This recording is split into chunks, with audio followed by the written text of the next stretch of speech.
have a sweater I wear every day, thrifted cashmere sweater, ratty. Mhm. So I had knitted a patch for it, Mhm. serviceable. Yeah. And then I needle felted a kitty cat on it.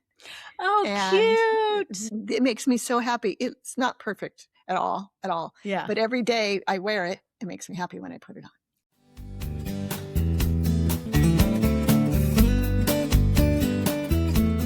Hey there. Welcome to Getting to Good Enough. I'm Shannon Wilkinson. And I'm Janine Adams. We're here for practical and fun conversations about living with more ease and way less stress. Yep. We're all about embracing progress over perfection. So grab a tasty beverage and let's get started. Hey, Janine. Hey, Shannon, how you doing? I'm doing all right. How's the snow? How's the big storm? We got I don't know, it's hard. Can't really tell from up here, but I think it was about 8 inches. And the thing is, it's really cold. Like when I got up this morning and looked at the weather app, it was -4. Straight up -4. Yeah. Not like a wind chill. That's really cold. Yeah. So I definitely hunkered in this weekend, and Yeah. I had to take Bix out a couple times. It was something. Like at one point, we literally turned around because it was too much to ask him to do, because it was up to his chest, because it was, he's a big poodle, right? Right. Yeah, it had just drifted. So I feel really bad for his best friend, who's a Westie, Peppermint. And she, luckily there's this one area where the skinny trees are at the end of our building that for some reason has no snow. Like it's like a wind place. So Peppermint can go there. Oh, good. So, yeah. It's a whole thing. Yeah. It's been a doozy. So when you're hunkering down this weekend, did you do any of your new crafts that you've been doing, or any hobbies? You might expect that I would have. I did do some knitting, and I did do some postcards to voters. Well, I mean, that's good. Yeah, that's good. I didn't get as much TV watching as I hoped. I had to actually do a little work this weekend, but because we had to reschedule client appointments because of the snow. Right. So, yeah. So knitting was great. It's such for me, it's such a relaxing thing, especially as simple. I'm doing something simple right now. Right. Yeah, that's always nice. But do you ever find that you get perfectionistic about your knitting or anything? I mean, that's not really where you go, but that's not your normal place. Right. But when I moved and I had to go through my knitting, and actually after we moved in, just recently, I went through my drawer of works in progress and found a whole, but probably 4 or 5 abandoned projects that I'm pretty sure I abandoned probably because of perfectionism, because they were too fiddly and too difficult, and they weren't looking good. And I did find a pair of fingerless gloves. Well, not a pair, just one. That was almost finished. So I think I bound off on it, and I've actually been using it, and it does look pretty bad, and it's still warm. And then I bought some machine-made ones from the alpaca farm in Walla Walla that are so much better. So I'm using those. But yeah, definitely, even for me, who's a good enough person, if I mess it up too badly, I'm not willing to go forward. It becomes frustrating. And it seems like so much work to back it up, to tear out and start over if it's not fun in the first place. Yeah. Yeah. If you're not having fun doing it, why would you want to keep doing it, I guess? Well, yeah, exactly. Although in knitting anyway, you can, bite the bullet and do some unknitting and then get going again. In fact, it happened to me this weekend. I couldn't believe I did a rookie mistake. I picked up my protest hat, and I started going the wrong way. And I got to the end, and luckily I'm experienced enough to recognize why it looked like that. And so I just unknit it and then got it situated again and knit it again. So I'm really glad I didn't abandon it because of that. Yeah. It's funny. Like, it sounds like what you'll be doing something, you'll be enjoying your hobby or whatever, and then something goes awry and you want it to be better than it is, and then you kind of abandon it. I feel like perfectionism for me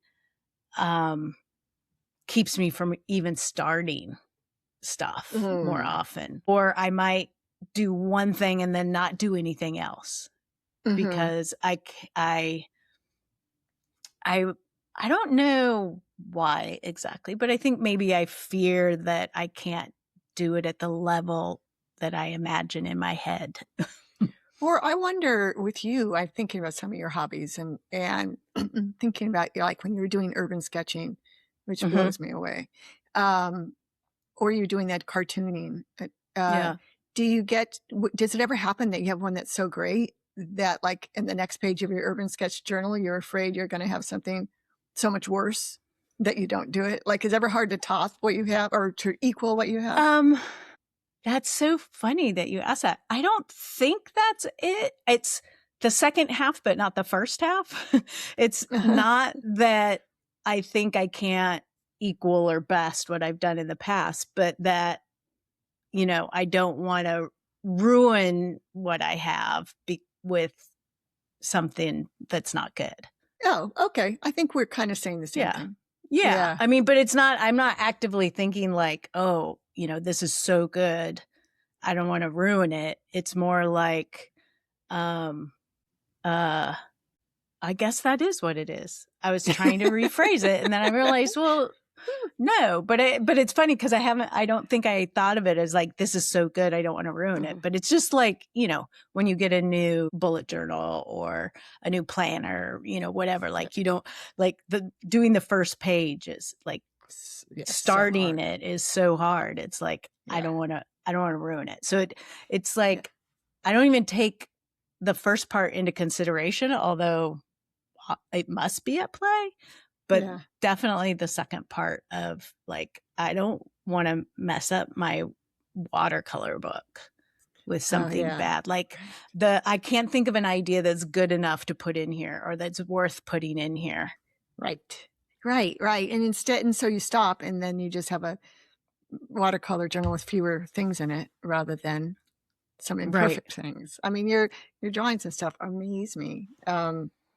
That the bullet journal popped to mind that I started a new bullet journal yesterday because I finished mine. And bullet journals, I think for a lot of people, it's a great example of something that perfectionism can get in the way of, right? Because on YouTube, they show us all these artistic journals that are incredible.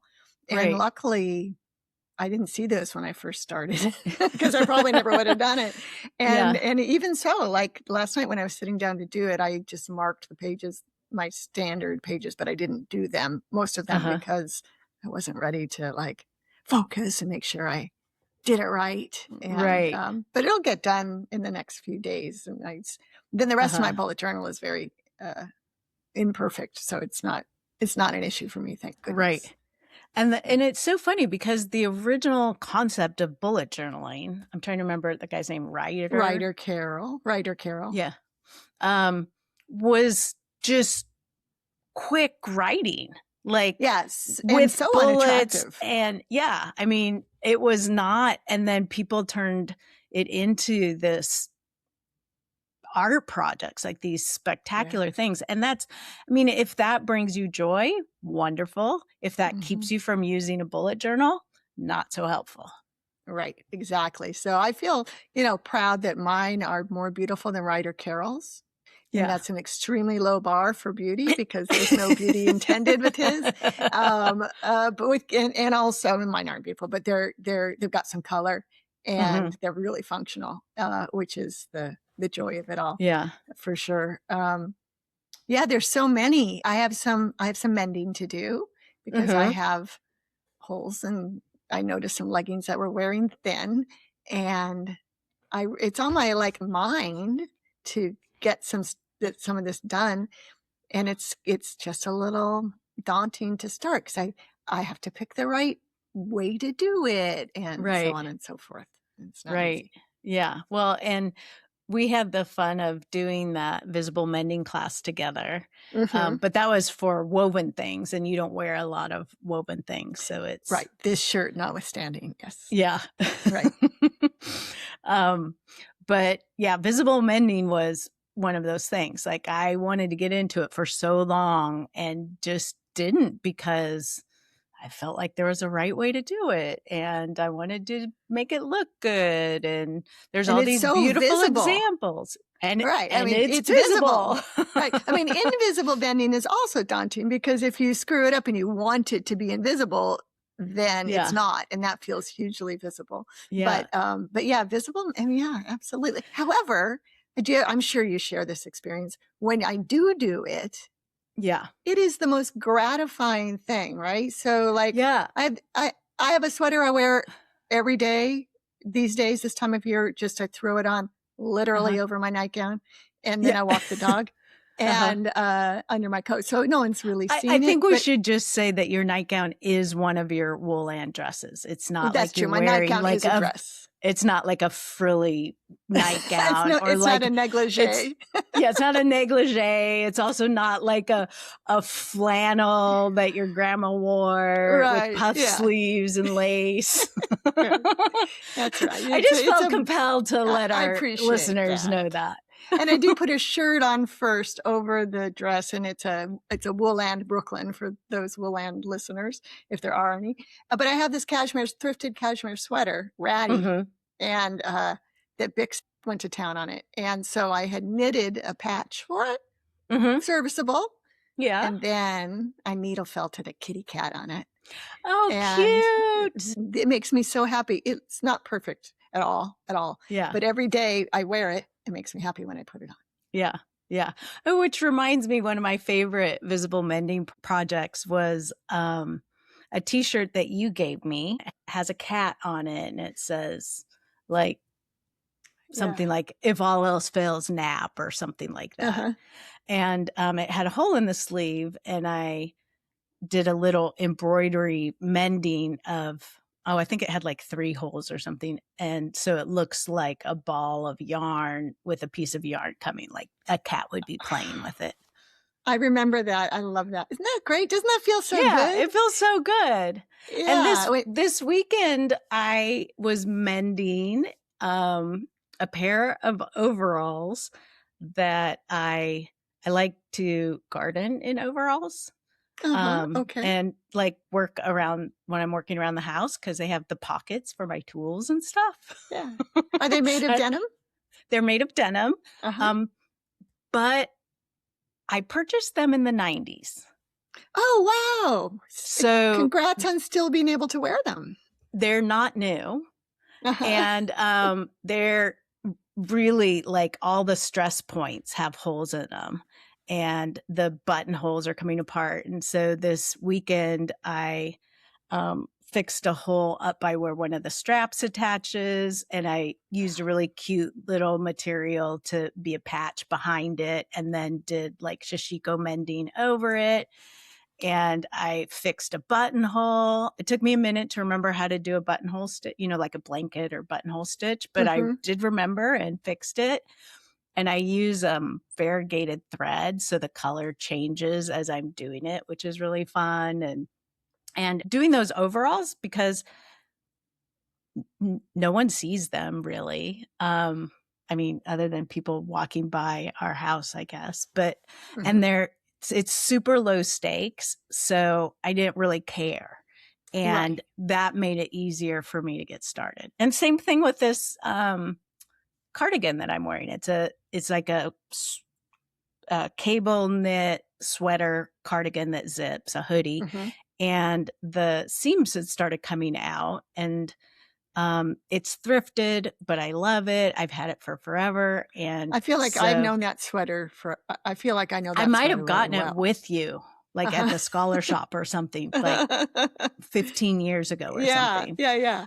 It's well and loved. It was thrifted. So who knows how old it really is. But I love it. And so this was one of the first things that I did visible mending on. And it's definitely not perfect. And there's parts of it that I look at, and I did some adornment with variegated thread and stuff just for fun. But it does make me really happy to wear it. And it's very satisfying. Right. So the fact it was thrifted helped you feel okay about getting started on it. Stakes were low, even though it was beloved. I mean, it's beloved, but also I couldn't wear it the way it was. I Oh, mean, right. like the hood was separating from the neck. Uh-huh. Um, Right. and, it just looked super ratty. Right. Um, and now it looks like beloved and like held Fun. together with love and fun. Fun and funky. Yeah. Oh, that's excellent. Maybe we can, in this, maybe in the social media, we can include some photos of some of these visible mending projects we mentioned. Oh yeah, that would be Yeah. great. So people could But see them. yeah, I was just thinking one of my other big hobbies, I don't really think of it as a hobby, but I guess technically it sort of is. And I know you're a big reader too, is reading. Hmm. Um, and I sort of noticed that I started reading more, and then, I sort of hit a level where I felt like I needed to keep up with that amount of reading. Like And number of books so, per year or number of right. hours per week? Okay. Uh-huh. Yeah, number of books per year. I found myself getting a little stressed about it when I was in my Yeah. shoulder recovery because I really couldn't read with my eyes. And Hmm. so, I mean, I don't think I picked up my Kindle for 6 weeks or something, Uh-huh. and which is unheard of. I read every day on my Kindle. And but I was listening to books, but I remember like getting a little anxious, like, oh, I'm gonna like mess up my number of books. And it's like, I don't even tell anyone how many books I read. You tell me I tell you, but it's because not I like tell I'm you how like, many I read. Right.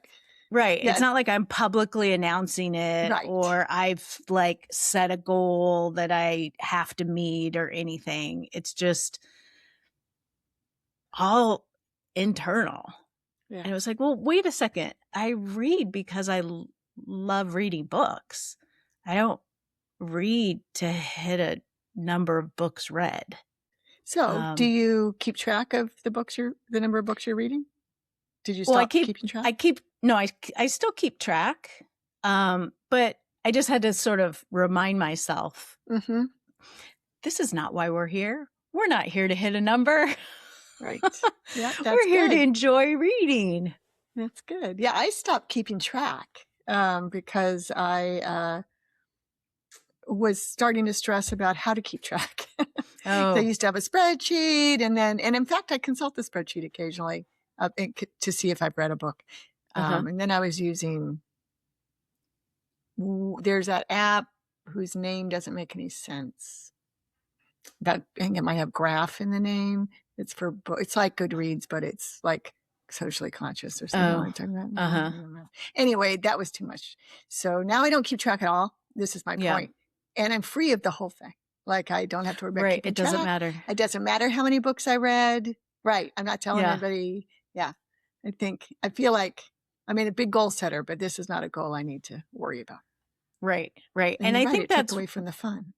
right. And I think that's one of the things that can get perfectionistic about it. Like, we both appreciate having some sort of a goal to, sort of inspire or motivate you to do something. But if it starts becoming about doing that, I mean, like, I'm only doing this to meet this goal that I set, and it's Mm-hmm. not because it's fun or relaxing, enjoyable, whatever, then I think it's time to rethink that. Yeah. Yeah. Yeah. Um, I was just thinking about the time when I first started knitting. So, I mean, I was not an experienced knitter and I had an opportunity to, like, I don't know, work on a knitting book, which is crazy because I really wasn't much of a oh, knitter. But yeah. I can't remember what the opportunity was. It wasn't inappropriate, but I was connected with an editor who was looking for somebody. And then I thought consciously, no, I love knitting. I'm not going to turn Hmm. it into work. And I Right. said no to that. And I'm glad I did Yeah. because 20 years later, I'm still enjoying knitting. Right. And Right. yeah, Yeah. I think that is another thing that can make hobbies less enjoyable is if you try to turn them into some sort of a side hustle or monetize them in some way. right. I get the draw. It would be nice to have supplies paid for. Right. or at least And tax deductible. deductible, right? I mean, I did that with genealogy, right? Yeah. It worked out pretty well for me until I petered out.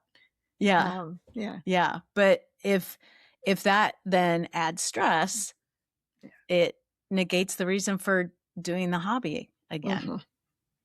So I think, like we were talking last week about how to sort of be in the world the way it is now and take care of ourselves, being able to have a relaxing, enjoyable hobby is really an important kind of self-care. Yeah, absolutely. And keeping it fun. Yeah. We would like to hear from you, our listeners. What hobbies do you enjoy? Does perfectionism get in the way? You can let us know on social media on Facebook, Instagram, and YouTube. We're at Getting to Good Enough. You can call and leave us a message at 413-424-GTGE, which is 4843. Yes. I can't believe I stumble over that. Or you can send us a message at gettingtogoodenough@gmail.com. Until next time, this is Shannon Wilkinson in Portland, Oregon. And Janine Adams in St. Louis, Missouri. And we hope that good enough is getting easier for you. Thanks for joining us on Getting to Good Enough. We hope you heard something that makes your life just a little bit easier. If you did, leave us a review or share this with someone who's looking for their own version of good enough. Thanks for listening. See you soon.